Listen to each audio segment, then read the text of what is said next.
একবার সাহাবী হযরত জাবের দয়াল নবীজি সাল্লাল্লাহু আলাইহি ওয়াসাল্লামকে দাওয়াত করলেন। নবীজি সাহাবীর দাওয়াত কবুল করলেন। হযরত জাবের খুশিতে আত্মহারা হয়ে বাড়িতে চলে গেলেন।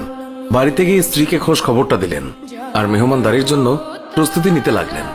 বড় ছেলে আব্দুল্লাহকে নিয়ে খাসি জবাই করে অন্য কাজে যখন হযরত জাবের ঘর থেকে বাইরে গেলেন, ইতিমধ্যেই হযরত জাবেরের ছোট ছেলে ঘুম থেকে উঠে খাসি তালাশ করতে লাগলো। বড় ভাই তাকে জানায় খাসিটিকে জবাই করা হয়েছে। ছোট ভাই বায়না ধরলো, খাসি কিভাবে জবাই করে আমাকে তা দেখাও। অগত্যা বড় ভাই ছুরি হাতে করে ঘরের পেছনে গিয়ে বলল, এখানে জবাই করা হয়েছে। ছোট ভাই জানতে চাইল কিভাবে। বর্ণনা করে বোঝাতে না পেরে অবশেষে বড় ভাই বলল, তাহলে তুমি মাটিতে শুয়ে পড়ো, আমি তোমাকে দেখাই। ছোট ভাই মাটিতে শোয়ার পর বড় ভাই তার গলায় ছুরি চালিয়ে জবাই করার নমুনা দেখাতে গিয়ে ছোট ভাইকে সত্যি সত্যি জবাই করে ফেলল। বড় ভাই যখন দেখল ছোট ভাইয়ের গলা থেকে রক্ত গড়িয়ে পড়ছে, সে ছটফট করতে করতে একসময় নিস্তেজ হয়ে গেছে। তখন বুঝলো ব্যাপারটি কি ঘটেছে। আতঙ্কিত হয়ে সে নিকটবর্তী খেজুর গাছের চূড়ায় উঠে আত্মগোপন করে রইল। এদিকে হযরত জাবের পুত্রদের খোঁজে বাড়ির পেছনে এসে ছোট ছেলের অবস্থা দেখে থমকে গেলেন। অতঃপর তাকে বুকে করে স্ত্রীর কাছে গিয়ে বললেন, তাড়াতাড়ি একটি কম্বল নিয়ে এসো, বাচ্চাটিকে শুইয়ে দিই। স্ত্রী রক্তমাখা সন্তানের লাশ দেখে চিৎকার করে কাঁদতে লাগলেন।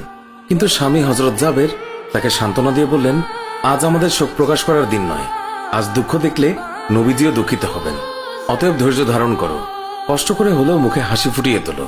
তারপর তারা দুজনে মিলে ছোট ছেলেকে কম্বলে মুড়ে রান্নাঘরের পেছনে রেখে আসলেন। স্ত্রী রান্নার কাজে মন দিলেন। হযরত জাবের বের হলেন বড় পুত্র আব্দুল্লাহর খোঁজে। বাড়ির পেছনে গিয়ে ছেলের নাম ধরে জোরে ডাক দিলেন।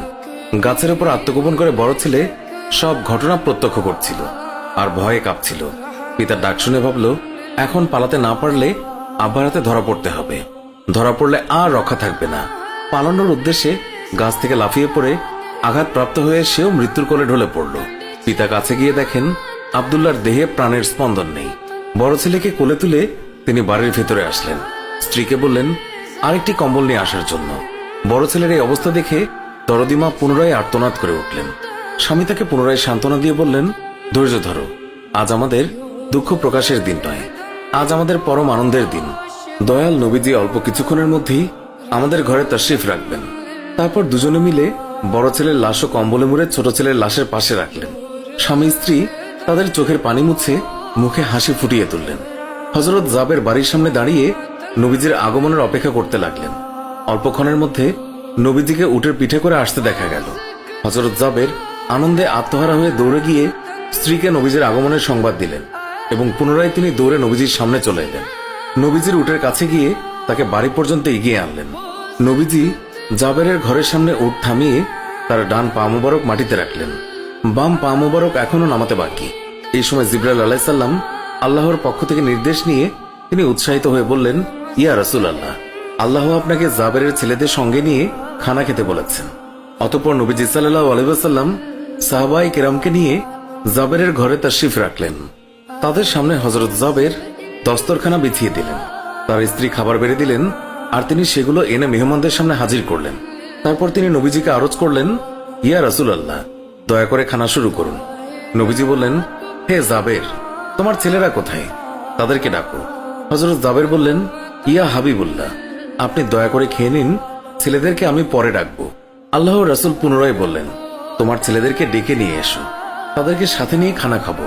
হযরত জাবের ও তার স্ত্রী হাত জোড় করে পুনরায় আরজ করলেন, ইয়া রাসূলুল্লাহ, আপনি খানা খেয়ে নিন, আমরা তাদেরকে ডেকে দিচ্ছি।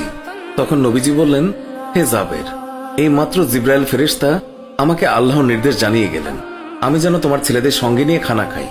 নবীজির এই কথা শুনে হযরত জাবের এবং তার স্ত্রী আর ধৈর্য ধরে রাখতে পারলেন না। তারা চিৎকার করে কেঁদে কেঁদে সমস্ত ঘটনা খুলে বললেন। তখন নবীজি হযরত জাবেরকে বললেন, তোমার ছেলেদের কাছে গিয়ে বলো আল্লাহর নবী তাদেরকে ডাকছেন। হযরত জাবের নবীজির নির্দেশ মোতাবেক ছেলেদের লাশের সামনে গিয়ে তা বললেন। সঙ্গে সঙ্গেই তারা দুইজন আল্লাহু আকবার বলে উঠে নবীজির কাছে তারা দৌড়ে চলে গেল। অতঃপর নবীজি সাল্লাল্লাহু আলাইহি ওয়াসাল্লাম